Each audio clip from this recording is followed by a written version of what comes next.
hello everyone মই রফিক আলম আর আপনালোকে চাই আছে মোর চ্যানেল রফিক সার্চ লেকচার তো আজি আমি অনুশীলনী 4.2 5 নং প্ৰশ্নটোৰ সমাধান কৰিম তো আমাৰ 5 নম্বৰ প্ৰশ্নত দিয়া আছে এটা সমকোণী ত্ৰিভুজৰ উচ্চতা ইয়াৰ ভূমিতকৈ 7 সেন্টিমিটাৰ কম যদি অতিভুজটোত 13 সেন্টিমিটাৰ উইন বাহু দুটা উলিবা তো আমাৰ প্ৰশ্নটোত এটা সমকোণী ত্ৰিভুজৰ কথা কৈছে গতিকে আমি পোনপ্ৰথমে এটা সমকোণী ত্ৰিভুজ আঁকি লম তাৰ পিছত কি শৰ্ত আমাক দিয়া আছে কি উলিয়াব লাগিব এই বিষয়ে আমি পুংখানুপুংখভাৱে এটা কৈ আলোচনা কৰি যাম তো বলক ভিডিওটো আমি আৰম্ভ পোনপ্ৰথমে আমি এনেকুৱাকৈ এটা ত্ৰিভুজ আঁকি ল'ব লাগিব যাতে ত্ৰিভুজটো এটা সমকোণী ত্ৰিভুজ হয় আৰু সমকোণী এই কাৰণেই কৈছোঁ কাৰণ এংগুল বি 90 ডিগ্ৰী মানে যিকোনো এটা ত্ৰিভুজৰ এটা কোণ যদি 90 ডিগ্ৰী হয় তেতিয়াহ'লে সেই ত্ৰিভুজটো কোৱা হয় সমকোণী ত্ৰিভুজ গতিকে এই ক্ষেত্ৰত আমি পোনপ্ৰথমে আৰু কিছু কথা জানিব লাগিব যে সমকোণী ত্ৰিভুজটোৰ তিনিটা বাহুৰ তিনিওটা বেলেগ বেলেগ নাম থাকে গতিকে সেই নামকেইটা কি থাকে আমাৰ যেটো আমাৰ অনুভূমিক ৰেখা থাকে ত্ৰিভুজটোৰ হেইটোক ক'ব ভূমি আৰু যেটো উলম্ব ৰেখা থাকে হেইটোক ক'ব উচ্চতা আৰু যেটো সমকোণী ত্ৰিভুজৰ আটাইতকৈ ডাঙৰ বাহু থাকে মানে এসি এই ডাঙৰ বাহুটো নাইবা যেটো সমকোণ থাকে 90 ডিগ্ৰী এই 90 ডিগ্ৰী কোণৰ যেটো সন্মুখৰ বাহু থাকে সেই বাহুটোৰ নাম হ'ল অতিভুজ তো এই তিনিটা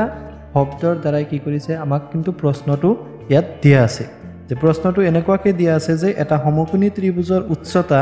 ইয়াৰ ভূমিতকৈ 7 সেন্টিমিটাৰ কম গতিকে প্ৰথম কণ্ডিশ্যনত আমাক কি দিছে সমকোণী ত্ৰিভুজটোৰ যিখিনি উচ্চতা হ'ব উচ্চতা মানে এবি তো সেই উচ্চতাখিনি কিমান হ'ব আমাৰ যিখিনি ভূমি আছে ভূমিতকৈ 7 সেন্টিমিটাৰ কম হ'ব গতিকে আমি ভূমিৰ জোখ নাজানো উচ্চতাও নাজানো এই কাৰণে আমি এই দুটাৰ পৰা এটাক ধৰি লম যে বিসিক যদি আমি ধৰি লওঁ যে ভূমিৰ জোখ আমাৰ 1 সেন্টিমিটাৰ ভূমি যদি 1 সেন্টিমিটাৰ হয় ভূমিতকৈ তো 7 সেন্টিমিটাৰ কম হ'ল আমাৰ উচ্চতা এই কাৰণে আমি উচ্চতাৰ জোখ লিখিম x - 7 সেন্টিমিটাৰ তো ভূমিৰ জোখ পালো উচ্চতাও পালো তাৰ পিছত অতিভুজৰ জোখ আমাক প্ৰশ্নটোত দিয়া আছে 13 সেন্টিমিটাৰ প্ৰশ্নটো দিয়াই আছে এইখিনি বস্তু তো অতিভুজ আমি 13 পালো তো এনেকুৱাকৈ আমি প্ৰথমতে বস্তুখিনি সজাই ল'ব লাগিব তো সজাই লোৱাৰ পিছতহে আমি ইয়াতে গোটেইখিনি সলিউশন কৰিব পাৰিম তো ইয়াৰ পিছত তুমি জানিব লাগিব যে পাইথাগোৰাছৰ উপপাদ্য কাক কয় তো পাইথাগোৰাছৰ উপপাদ্য মতে আমাৰ কি হয় সেইখিনি বস্তু কিন্তু জানিলেহে আমি এই সমাধানটো কৰিব পাৰিম তো পাইথাগোৰাছৰ উপপাদ্য মতে হয় আমাৰ যিকোনো এটা সমকোণী ত্ৰিভুজৰ ক্ষেত্ৰত যিখিনি আমাৰ অতিভুজ থাকে অতিভুজৰ বৰ্গ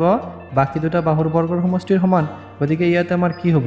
অতিভুজ হ'ল এসি স্কয়াৰ মানে নাই অতিভুজৰ বৰ্গ ল'লে এসি স্কয়াৰ হ'ব আৰু বাকি দুটা বাহু হ'ব আমাৰ AB square plus BC square গতিকে এই সূত্ৰটো আমাৰ ইয়াতে এপ্লাই কৰিব লাগিব তো কেনেকৈ কৰিম আমি চোৱা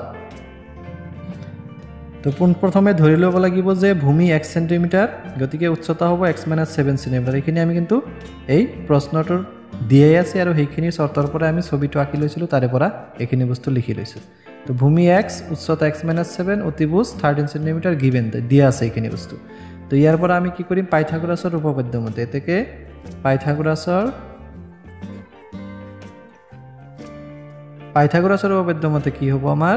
যিখিনি অতিভুজ আছে অতিভুজৰ বৰ্গ বাকি দুটা বাহুৰ বৰ্গৰ সমষ্টিৰ সমান গতিকে আমি কি কৰিম বাকি দুটাৰ বৰ্গ আগতে লিখিম যেহেতু x ৰ মান উলিয়াব লাগিব হেকত গতিকে x - 7 হোল স্কয়াৰ আৰু এটা ভূমি আছে x স্কয়াৰ গতিকে এই দুটা বাহুৰ বৰ্গ কৰিলো আৰু যোগফল ললো লোৱাৰ পিছত কি হ'ব আমাৰ যিখিনি অতিভুজ আছে অতিভুজৰ বৰ্গৰ সমান হ'ব মানে 13 স্কয়াৰ হ'ব এইখিনি বস্তু যদি আমি সমাধান কৰোঁ এইটো আছে আমাৰ a - b হোল স্কয়াৰ আহিল গতিকে ভাঙি দিয়া এইখিনি বস্তু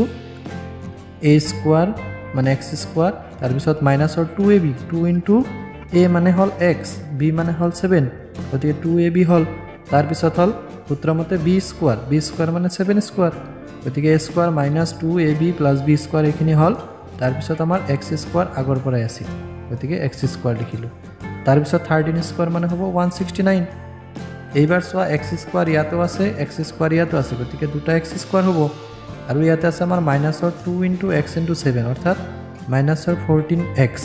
আৰু ইয়াতে আছে 7 স্কয়াৰ মানে 49 আৰু 169 যদি সমান চিনৰ এইফালে লৈ আহো তেতিয়াহ'লে মাইনাসৰ দিব লাগিব ইকুৱেল টু 0 এতিয়া গুটেইখিনিৰ পৰা আমাৰ হিসাব কৰিব লাগিব চাবা 2x স্কয়াৰ মাইনাস 14x আৰু এইখিনি হিসাব কৰিলে কিমান হ'ব 169 ৰ পৰা আমাৰ 49 মাইনাস কৰিব লাগিব কাৰণ এটা আছে প্লাসৰ এটা আছে মাইনাসৰ গতিকে মাইনাসৰটো যেহেতু ডাঙৰ গতিকে সেই ডাঙৰ সংখ্যাটোৰ পৰা আমি এই সৰু সংখ্যাটো বিয়োগ কৰিম তাৰ পিছত ডাঙৰ সংখ্যাটো যেহেতু মাইনাসৰ আছে গতিকে আমি মাইনাসৰ দিব লাগিব এইখিনি তো হিসাব কৰিলে হ'ব আমাৰ মাইনাসৰ 120 ইকুৱেল টু 0 তো এতিয়া চাবা এই গুটেইখিনিৰ পৰা 2 কমন যাব গতিকে আমি 2 ৰে দুইফালে কি কৰি দিলো হৰণ কৰি দিলো হৰণ তো 2 ৰে হৰণ কৰাৰ ফলত আমাৰ কি হ'ল x square - 7x - 60 equal to 0 গতিকে এইটো এটা কি সমীকৰণ হ'ব আমাৰ দ্বিঘাত সমীকৰণ হ'ব হয়নে নাই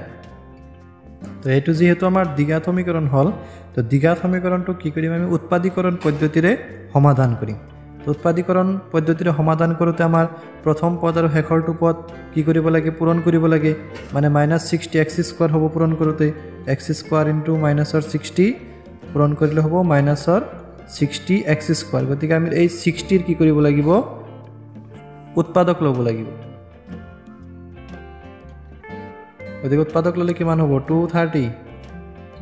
215 35 তো এইখিনিৰ পৰা যদি আমি কৰো যে 2 2 গুণ 4 4 3 গুণ 12 তো 12 আৰু 5 পূৰণ কৰিলে কি হ'ব 60 হ'ব আৰু 12 ৰ পৰা 5 মাইনাস কৰিলে কিমান হ'ব 7 হ'ব গতিকে এনেকুৱাকে আমি 12 আৰু 15 এই উৎপাদকটো কনসিডাৰ কৰিব লাগিব তো 12 * 5 হলে আমি ইয়াতে লিখিব লাগিব মধ্যপদ বিভাজনৰ ক্ষেত্ৰত x স্কয়াৰ - 7x আছে তে 7x ৰ হলনি আমি লিখিম -12x + 5x তেতিয়া আমি -7x পাম নে নাই আৰু এইখিনি যদি পূৰণ কৰো -12x * 5x তেতিয়া হ'ব -60x স্কয়াৰ মানে এইখিনিৰ সমান হ'ব গতিকে এই দুটা বস্তু মিলি যোৱাৰ লগে লগে আমি এইটো বস্তু ব্যৱহাৰ কৰিব লাগিব ইয়াতে যে -12x + 5x -60 = 0 তো আমি এতিয়া এই দুটাৰ পৰা যদি কমন লওঁ তেতিয়া কিমান কমন যাব x গতিকে x - 12 থাকিব আৰু ইয়াৰ পৰা যদি 5 কমন লওঁ x - 12 থাকিব = 0 তো আমি এইখিনি সমাধান কৰিলে x - 12 এবাৰ কমন ল'ব লাগিব আৰু x + 5 থাকিব এতিয়া যিকোনো দুটা সংখ্যাৰ পূৰণফল যদি শূন্য আছে তেতিয়া হলে আমি x - 12 = 0 বা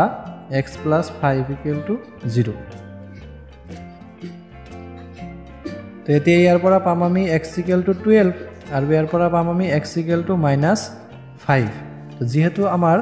জোখমাখৰ কথা কৈছে গতিকে আমাৰ -5 cm তো হ'ব নোৱাৰে এই কাৰণে কি হ'ব আমাৰ এই মানটো কি হ'ব অসম্ভৱ হ'ব গতিকে ই অসম্ভৱ বুলি লিখি দিবা কাৰণ আমাৰ মাইনাসৰ এনসাৰ ইয়াতে প্ৰযোজ্য নহব এই কাৰণে আমি x ৰ মান 12 ধৰিব লাগিব এতেকে x = 12 হলে ওইন বাহু দুটা উলিয়াব দিছে গতিকে ওইন বাহু দুটাৰ এটা কি আছিল আমাৰ x ধৰিছিলো হয়নে নাই এটা x ধৰিছিলো আৰু এটা ধৰিছিলো আমি x - 7 এই কাৰণে আমি এটা যদি x হয় x ৰ মান তো 12 পালোৱে গতিকে x ধৰিছিলো আমি ভূমি হয়নে নাই গতিকে ভূমিটোক x ধৰাৰ কাৰণে আমাৰ ভূমিৰ জোখ হ'ব 12 এতেকে